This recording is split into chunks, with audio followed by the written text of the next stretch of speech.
Hello? Hello, everybody? If you can't hear me, raise your hand. I want to let everybody know. First, I want to welcome you to the Taft City Council special meeting at the State of the City. That is correct. This is an agendized meeting that is going to be broadcast live. And it'll be broadcast live on www.youtube.com/user/City of Taft. So welcome to our special meeting. We're going to begin today's meeting with the Pledge of Allegiance, followed by an invocation from Stephen McDaniel. So we're going to begin with the Pledge of Allegiance. If you would all please stand and join me.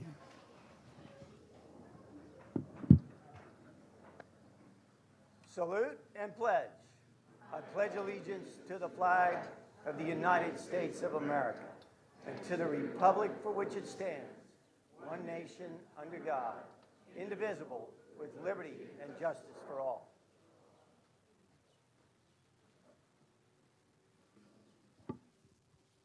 Pastor McDaniel, here you come.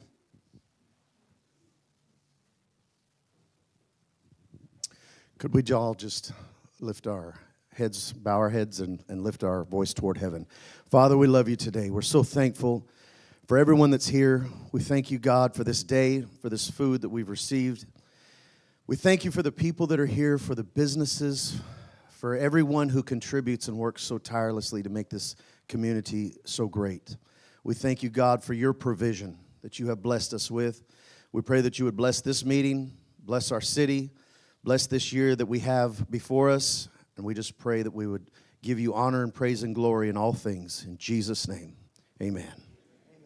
Thank you very much. I appreciate that. Okay, you may be seated and get right back to eating. Now then, first item on today's agenda, item number 1, Taft Chamber of Commerce. So I would call Dr. Kathy Oren to the podium, please. Oh, is it time for, yes, indeed. I almost forgot one critical part of this. Madam Clerk, may we have a roll call, please? Mayor Knorr. Here. Mayor Pro Tem Bryant. Here. Councilmember Cryer. And Council Members Waldrop and Chavera are absent with notice. All right, thank you very much. Now it's official. Item number 1, Taft Chamber of Commerce, Dr. Kathy Oren. You can clap for her. Go ahead. I would.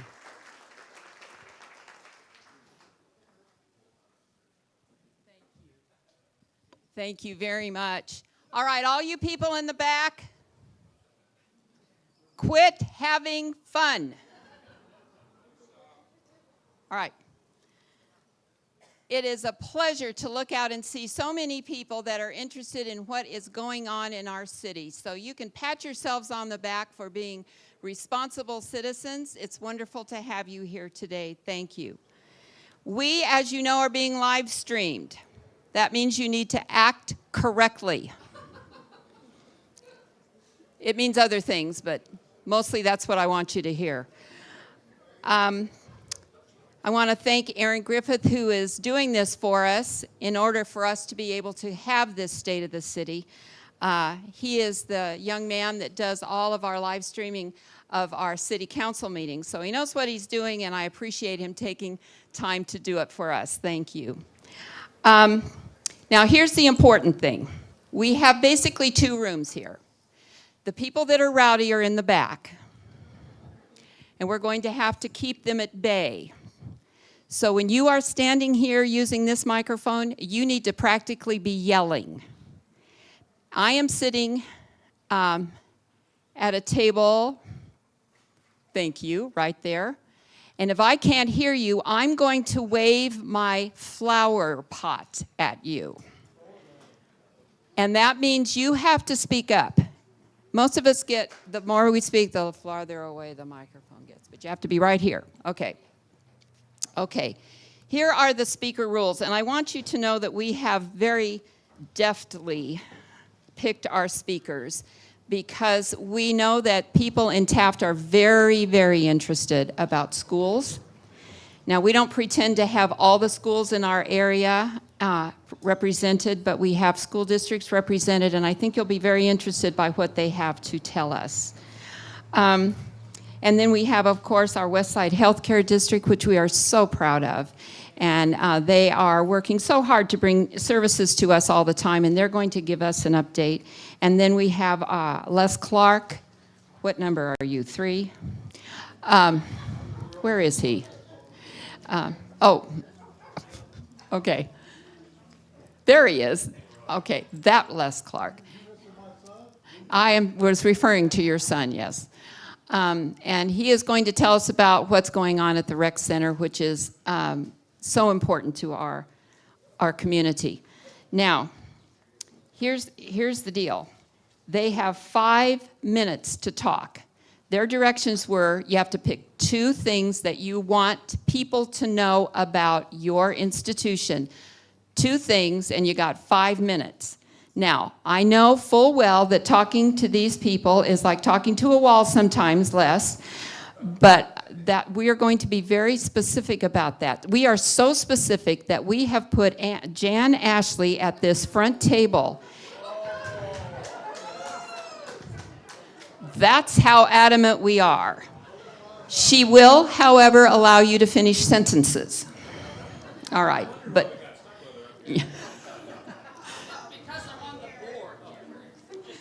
All right. I want to let you know that the bank has provided this repast for us. They are wonderful. Let's give them a hand right now. We so appreciate them. And then I'm going to make 2 announcements, because when this is over, you're all going to go back to work, because you're probably worried about what's going on at work without you anyway. October 10th is our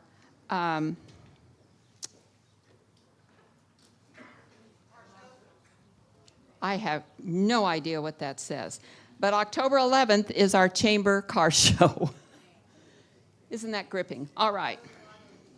Oh, Oil Dorado begins on October 10th. That's what that says. You are so smart. Thank you. And we know Oil Dorado is very important to all of us. All right, I want you to take your program. It is a beautiful trifold program that Mallory Burrell has provided for you. But I want you to take the last section of it and fold it back. So all you see is speakers, and that's who the speakers are. Now, we don't have time to talk about all the fancy schmancy people we have in our audience, because everybody here is worthy of being introduced. And we're not going to introduce all of you. I'm happy you're here, and you're all wonderful, or you wouldn't be here. But I am going to take the time to introduce our county supervisor, Chris Parlier. Chris, where are you? Oh. Thank you very much for you and your staff being here. I wanted to know, it makes staff feel really good to know that you know we're here. That doesn't always happen, just saying. All right. Now, we are going to get started. I am very happy to see all of you. We're going to rip through this. And we will begin with Mayor Knorr.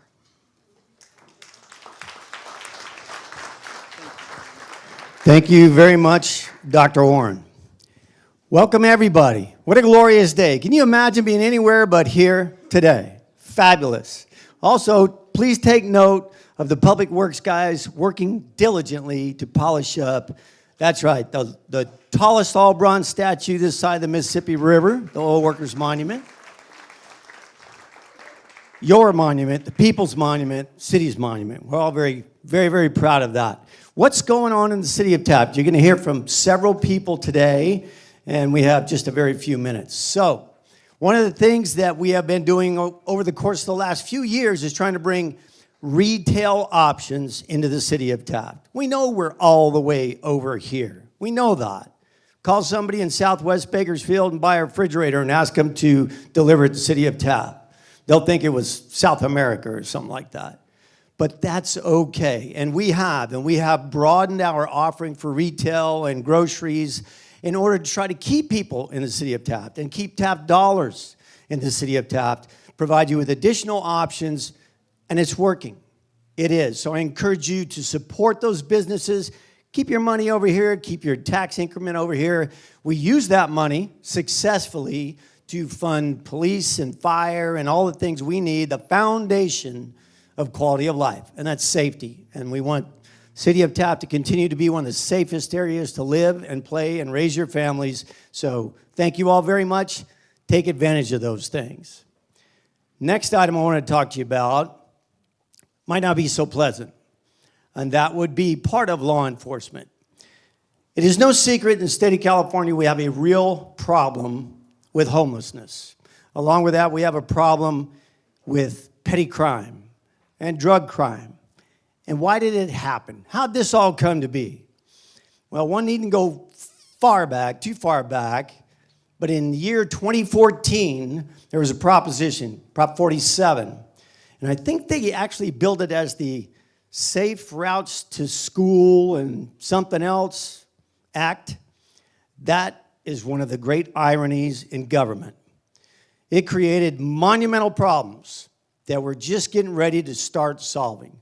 Since 2014, with the passage of Prop 47, homelessness in the state of California is up 51%.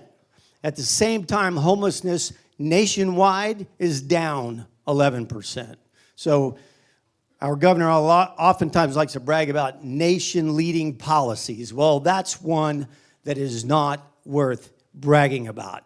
But we've all been living through it. So this past election, Prop 36 makes it to the ballot. The governor did not support Prop 36. Prop 36 aims to solve some of those problems. It's a novel concept. You take people who continually violate the law and engage in criminal behavior and victimize law-abiding citizens, and you take them out of society and you put them away somewhere long enough to hopefully get them cleaned up and get them help and make them a contributing part of society. Well, that is what Prop 36 is. And in spite of the fact that the governor said no to it, as did others, 70% of Californians agreed to something. Absolutely amazing concept. They're tired of being victims. So we just had a meeting not too long ago, and it was mayors and city managers, and there was a special guest there who's our district attorney, Cynthia Zimmer, and she shared a program with us, helping us understand how Prop 36 is going to work. I talked to our police chief, and our department and our officers are undergoing some specialized training so they know how to apply that, so that we can put it to work for the people that voted for it, making our streets safer for law-abiding citizens and getting people who continue to want to violate that off the street. So that's going on. I have now 47 seconds to tell you about what's going on in Washington, D.C., and why it's going to impact what we do in the state of California. So I'm just going to give you some names. Chris Wright, who is our new energy secretary. You need to read about Chris Wright and the resurgence of American energy dominance. And he's going the right direction, and it's going to impact the state of California, along with the new administrator of the EPA. And what they're going to do is they're going to revisit all of the regulations that are industry-killing regulations, and they're going to look at them, and there's going to be this renaissance of the application of science and emerging facts. A novel concept. We're actually going to take a look at things we put into place and revisit them and see if the cost truly is worth what we're getting. And I'll tell you right now, before you research those two, both the EPA and the Energy Secretary, the answer is no, it's not. There's going to be huge change afoot, and it's going to affect all of us. And I feel good about it. I'm energized about it, as are they. So Jan Ashley is ready to come up here and swat me with that thing. So I'm going to stop talking. I'm going to give the mic back to Kathy. Are you going to introduce our next guest? You're not going to introduce our next guest. Well, then give me that thing so I can introduce our next guest. Okay, your next speaker is going to be TCSD Superintendent Dr. Lori Slavin.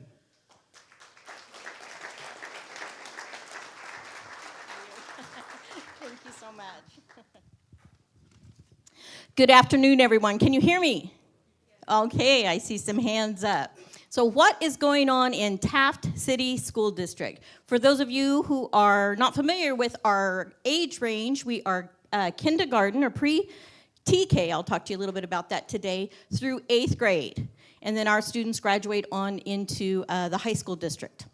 So in Taft City School District, one of the important topics that I know you're probably wondering about is the federal funding that comes from the Department of Education. So 11% of our school budget is from the federal funding. The things that it funds is Title 1, 2, 3, 4, and 5.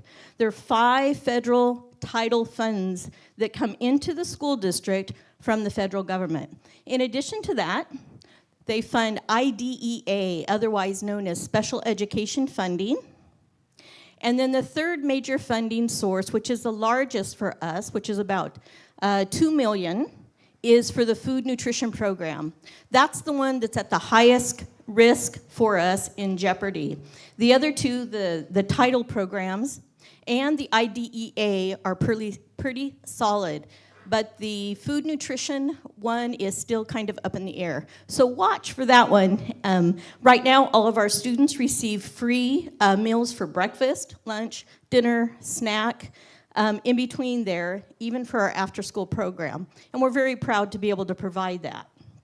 So that's my one topic. Dr. Oren did say you have 2 topics. That's it.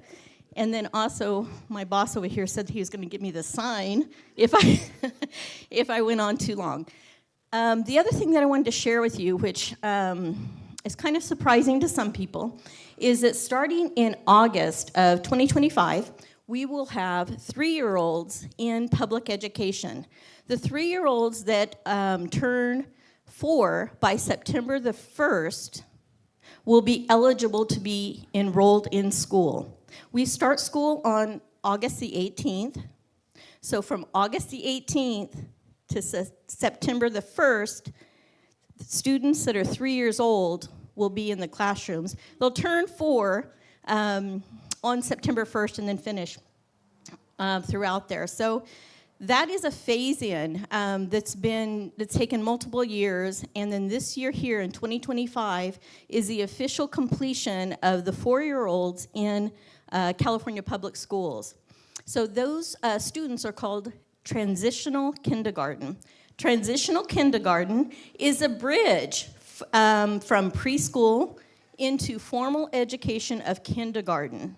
So some people originally thought that TK meant that they got 2 years of kindergarten. So in a way they do. So our first 3 and 4-year-olds in transitional kindergarten have more developmental play, more social emotional, but there is some academics. Then they move into kindergarten when they are 4, from August to September, and then they turn 5. They'll be in kindergarten, and that's when they actually learn some reading, they learn the alphabet, and they start into math. So along with that phase-in of the 2025 transitional kindergarten, which again is the bridge to formal education, came a lot of regulations. So we built new buildings to be able to provide for those students. One of the regulations, for example, is that we have to have 1,358 square feet rooms for those students. The other one is that we need to have a cap on those classrooms of 20 3 and 4-year-olds with a 10-to-1 ratio of adult to student. So that's 2 people, 1 certificated teacher, and then 1 trained, certified instructional aide. So there'll be 2 adults in there with those 20 kids. After transitional kindergarten, in kindergarten, our grade level cap is 25. We try and keep it below 25, and in most classes, in our first, second, and third, are below 25. Oh, I just got the sign. And I thought I had lots of time. Okay, so to sum everything up, we are very busy in Taft City School District. Right now we have 258 8th graders that will be moving on to the high school district. We have enrolled and coming in next year currently, this number always itches up and grows, but currently we have 250 incoming TK and K students. So with that, I want to thank you for this opportunity to share a little bit about Taft City School District. And next I'm going to pass it on to,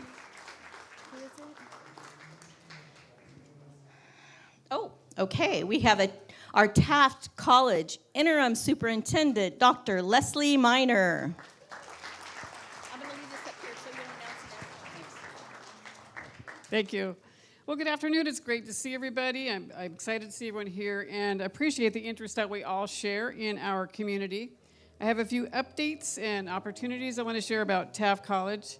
And I'm not looking at Jan yet because I haven't said the two things yet. We've served over 1 million students in the past 100+ years. With your support and involvement, we're going to serve another 1 million more. We currently work with about 8,000 students a year. Most of them are part-time. So if you smush all those together, that comes out to about 2,000 equivalent full-time students. And that's how we count our enrollment at the colleges. Here's my thing one. We have identified 5 goals that we want to work toward over the next 10 years. Goal 1 is to increase student enrollment. Goal 2 is to improve retention and success rates. Goal 3 is to broaden our instructional programs and opportunities and enhance community and industry partnerships to support workforce development. Goal 4 is to position Taft College for long-term sustainability and future growth. Goal 5 is to strengthen a culture of innovation and institutional excellence. Here's my thing 2, Jan. Okay. How are we going to get there? How are we going to get to those 5 goals and meet them? It's going to be with your help. So we're always looking to improve our industry partnerships. If there's training in your field that you think we may be able to provide, please reach out to us. We can talk about providing that. We're also looking to help individuals to complete their goals, which helps not only the individual student, but their family's economic outlook and adds to the economic health of our entire community. So we ask each one of you to encourage current and future students to come to Taft College where they will be successful. Registration for summer and fall is open right now. Okay. Back to addressing the 5 goals. To increase enrollment and a culture of innovation, we've added new courses and programs. For one area, as example, growth in public safety and allied health, we're adding a paramedic program, medical assisting program. Those will start next year. We've started a baccalaureate degree in dental hygiene that's completing its first year. And our foundation is partnering with county hospitals to create allied health summer internships for students interested in exploring health fields, and that's been very popular. We've built up some of our other career training programs. For example, we have graphic design and welding. Early childhood and family studies area is helping to train teachers that Dr. Slavin just talked about to work with our transitional kindergarten students. We also have new transfer degrees. One is in kinesiology, sports management, another in communication studies, computer science, and law, public policy, and society. Our TIL program, that's Transition to Independent Living, has expanded programs and services to students, including collegiate courses. The impact of the TIL program on these student lives is just immeasurable. I welcome you to join us at the TIL graduation, which is always a very emotional and a wonderful event for those students. June 29th, very special event.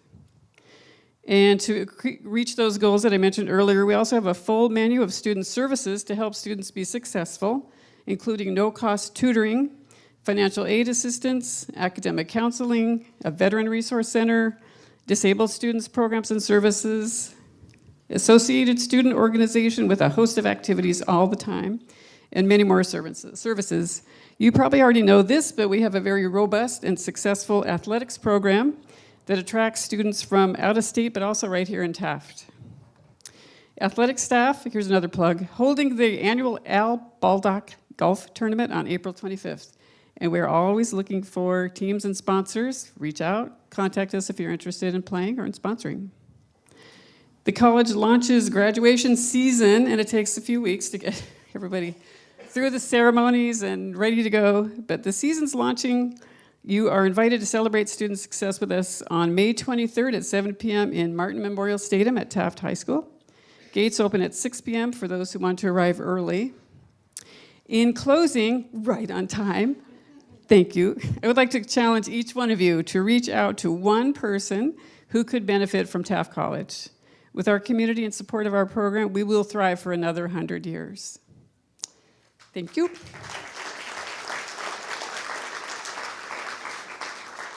I just have to say, after 30 years in the classroom, I can always end right on time.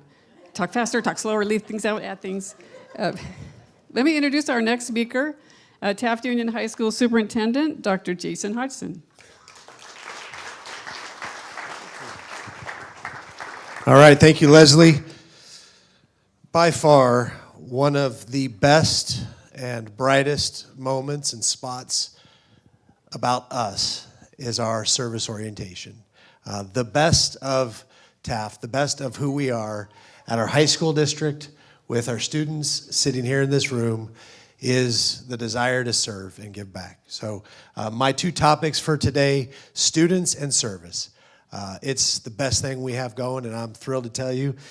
Jan, unfortunately, I brought several pages of notes here, so I don't know what to tell you about that, but I have a few board members here. No, but truly, I'm grateful. John Kopp is here, Julie Ortlieb is here, Mary Hagstrom is here. They serve on the board for service. Like, I bet nearly 80 to 90% of you in the room, you're in this facility today. We serve because we love our community, we love our kids, and it's the heart of who we are. And you know, we are. This year has been an interesting one. We've been reminded painfully of how important our community is. We lost one of our senior students, Carson Bryant. You know, and it was a very emotional and really tragic time. But you know, in that loss, his passing brought together the best of us. Through the sorrow, we were reminded that together we are stronger and we are better. And we're going to bring a lot of remembrance to him here at the end of the year. But thank you for your help. The reason that I add that today is because so many of you reached out, supported our family, supported our staff, loved on us.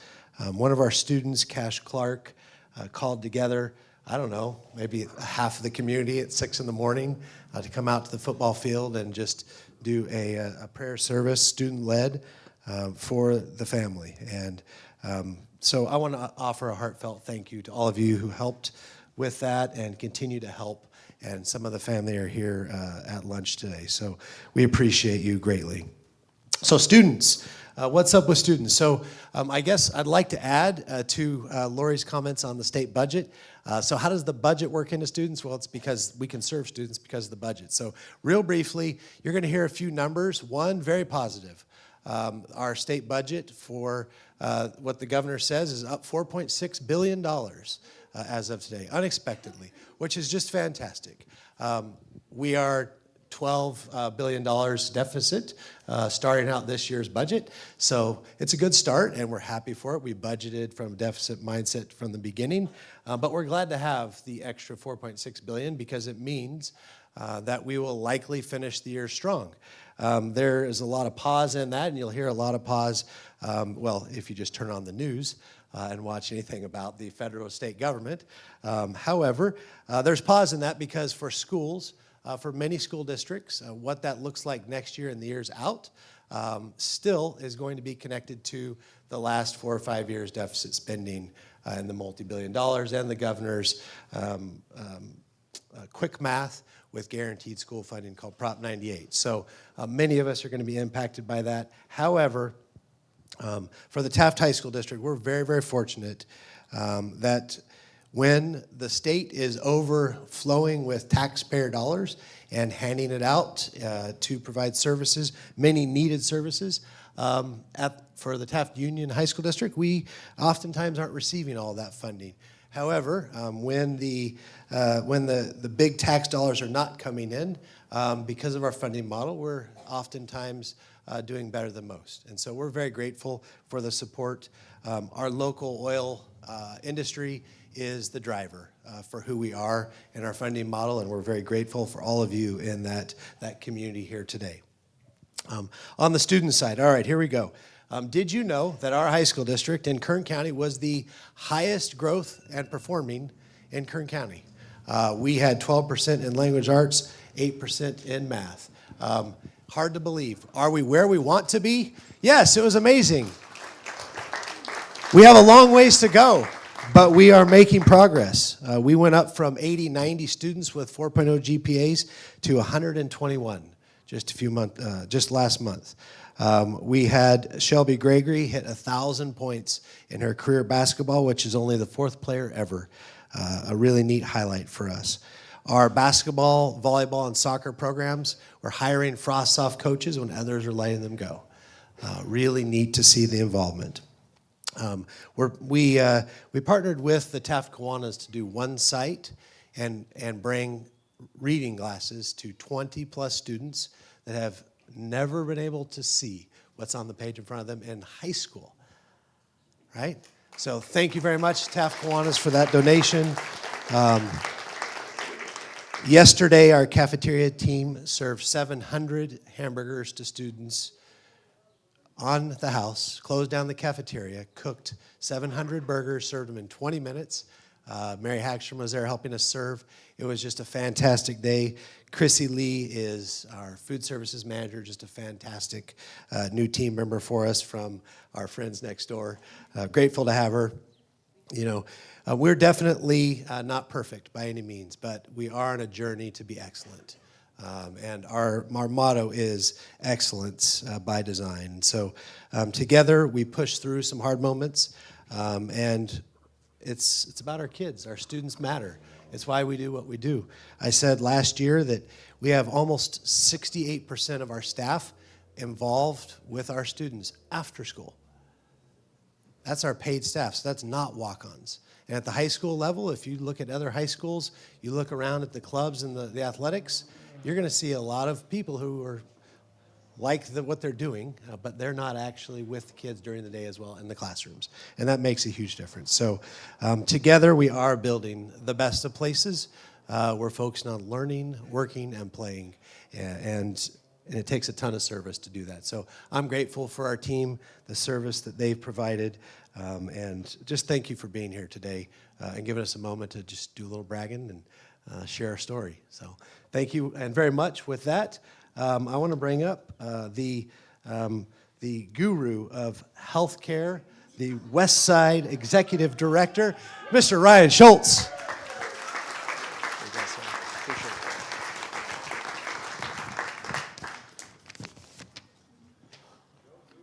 Good afternoon. I think I bought a couple extra minutes from Jan, so I appreciate that. Good afternoon. My name is Ryan Schultz. I serve as the Executive Director for the Westside Healthcare District. And it's a real honor to stand up here today representing all of our incredible, dedicated team of healthcare professionals that wake up every day, and this is something that we are very proud of, 7 days a week, 365 days a year. They serve your community with compassion, commitment, and care. As many of you know, access to quality health care can be challenging in rural communities.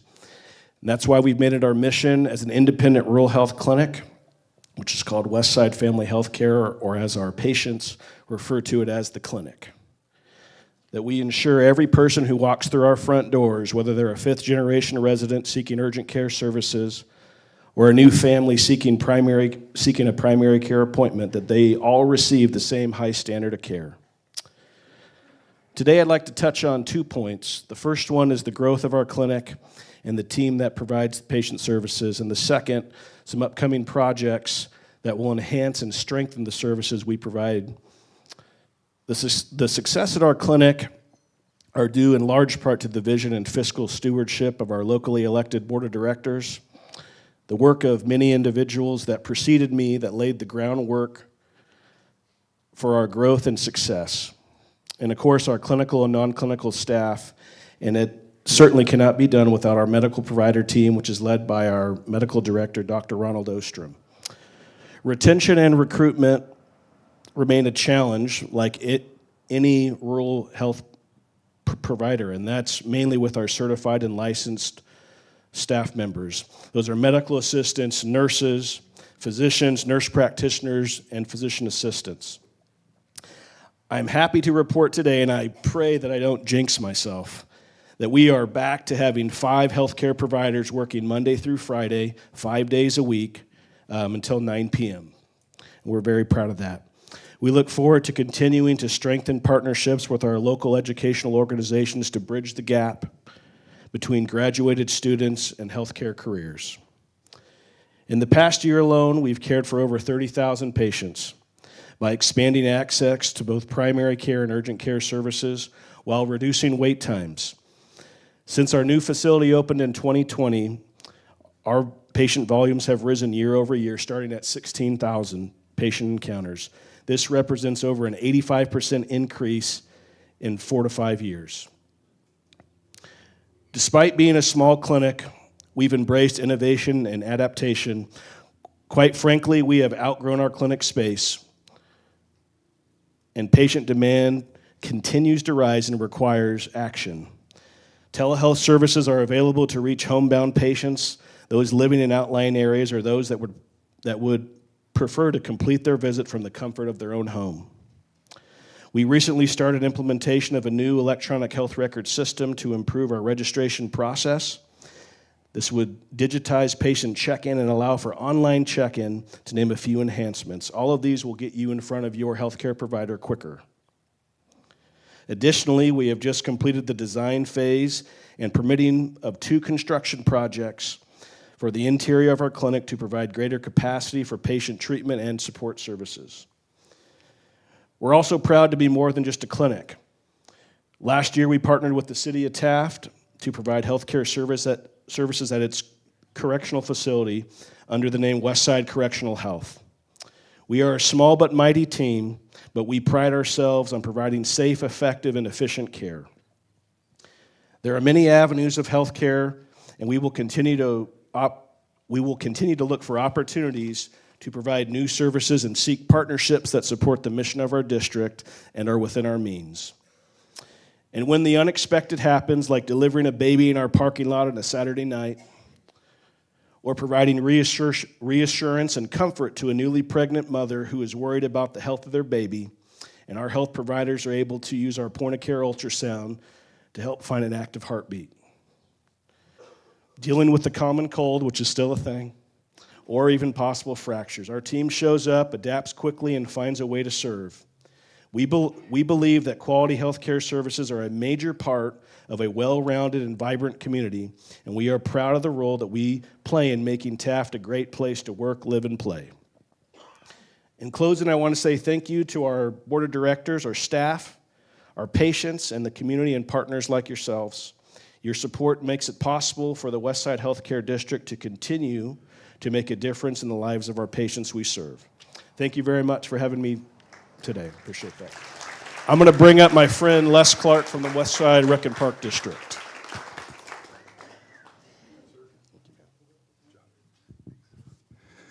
Well, my son just visited your place, got an x-ray on his ankle, number 3 son. But hey, listen, we're all here gathered today, and I think we'd be remiss if we didn't mention Vic Killingsworth.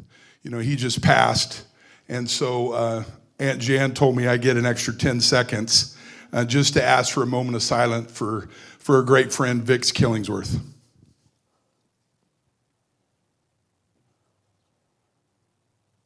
Thank you very much. Yes? Yeah, he was our most senior Taft College alum, and obviously a World War II vet, and all you vets out there, you know, we got to give you a shout out. But Vic was an important part of our community. He sold me my first baseball glove. Or didn't sell me, he sold my dad my first baseball glove. So thanks, Dad. So, but Vic was a great guy, and it, you know, Vic was a member of this community. And, you know, when we talked, I talked to my wife, I said, you know, there's a couple things I want me to talk about. She said, good luck. She said, but make sure you stay positive. And I want to tell you, life is a bed of roses for us special districts.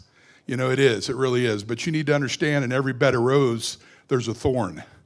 And they surround that rose. And so, you know, there's 84 active special districts in Kern County. And there's 5 here in the city of Taft, or the greater West Side. Us, of course, Westside Recreational Park District, the Taft Cemetery, the mosquito abatement, West Kern Water, and then, of course, Westside Family Health. We're essential. and we're very important. Many years ago, I sat on the city council, and there was a gentleman that came up to the podium, and he pounded his fist on the podium, and he said, I don't know why we're spending money on a mosquito abatement. I haven't been bit by a mosquito in years. Let that sink in for a second. You don't know what you have until we're gone. You know, and if you think about all 5 of those districts that I just mentioned, without any one of them, Taft would not be as good of a place as it is. We're the unsung heroes. We're essential. And that's kind of the things that I'm going to talk about a little bit.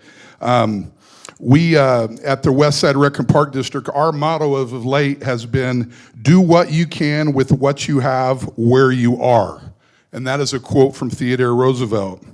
Our motto or our discipline is parks, workforce investment, enrichment, recreation, places, things. We are community and all in it. We work with kids from 0 to 93, and Virginia Napoleon's our 93-year-old, and she doesn't mind being told that she's 93 because she'll outwork any of you in the weight room, I promise you. Let me tell you a little bit about our district. We're celebrating 76 years in this community. In 2014, we received $2.5 million in property tax revenue. We took a 50% hit year over year since 2014. Let that sink in for a little bit. We've reduced our staff from 14 full-time staff members to just 4, and that includes me. Our staff sits at this table, and they are doing more with less, and that's no pun. I promise you they're doing more with less. Despite the financial challenges, we built something incredible through collaboration. First 5 Kern, offering support to families and children 0 to 5. Chevron, partnering with us on a full steam ahead program, empowering youth through science, technology, engineering, arts, and math. Obviously, California Resources Corporation. They've helped us with every inch of Westside Recreation and Park District, from our parks to our people to just everything in general. And so we owe them a debt of gratitude. Taft City Schools, and then, of course, the Women's and Girls Club. We've recently received a grant to help us launch the Empower Her program, which I've met with Taft College about trying to get a STEAM mentorship program for young women. That'll be kicking off this year, and so we're excited about that. We've expanded our irrigation and landscaping team, even with one guy, Joey Manous, who's amazing.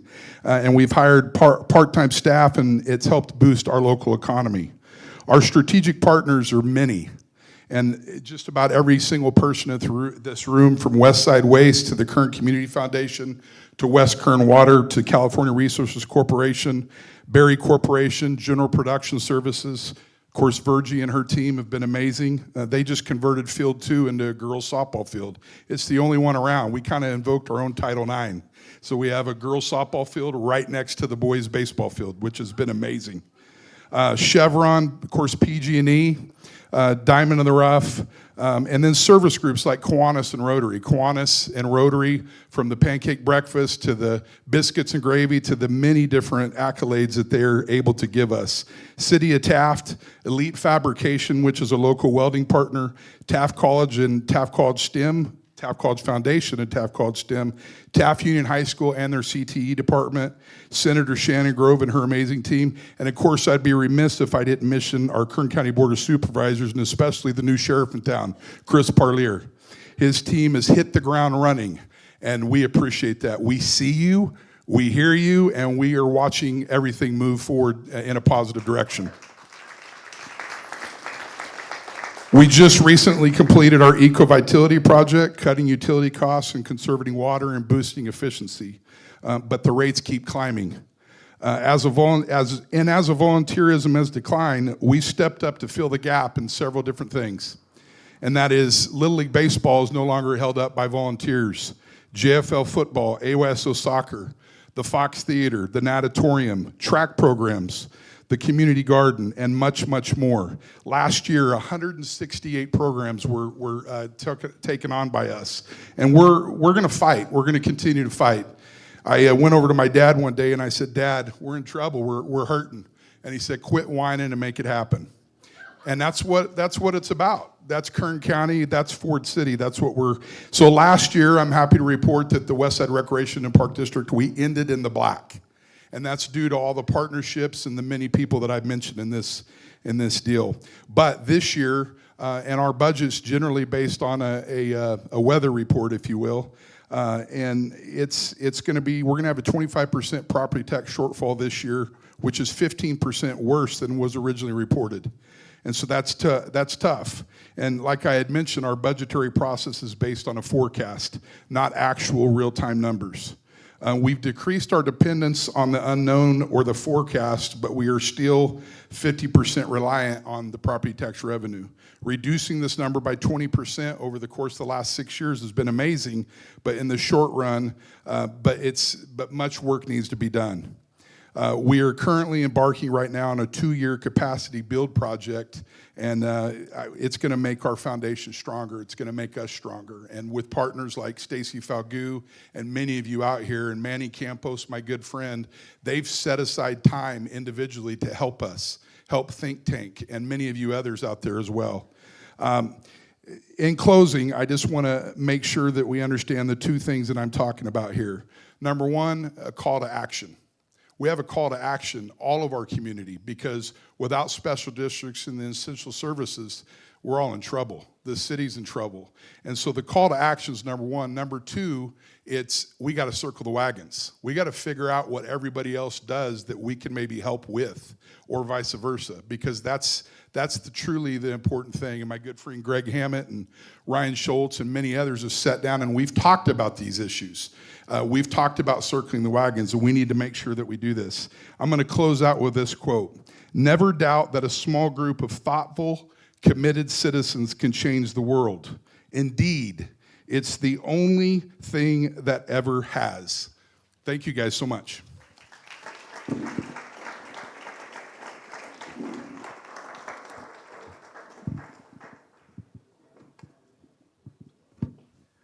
Okay, everybody, you've been enlightened beyond your wildest dreams.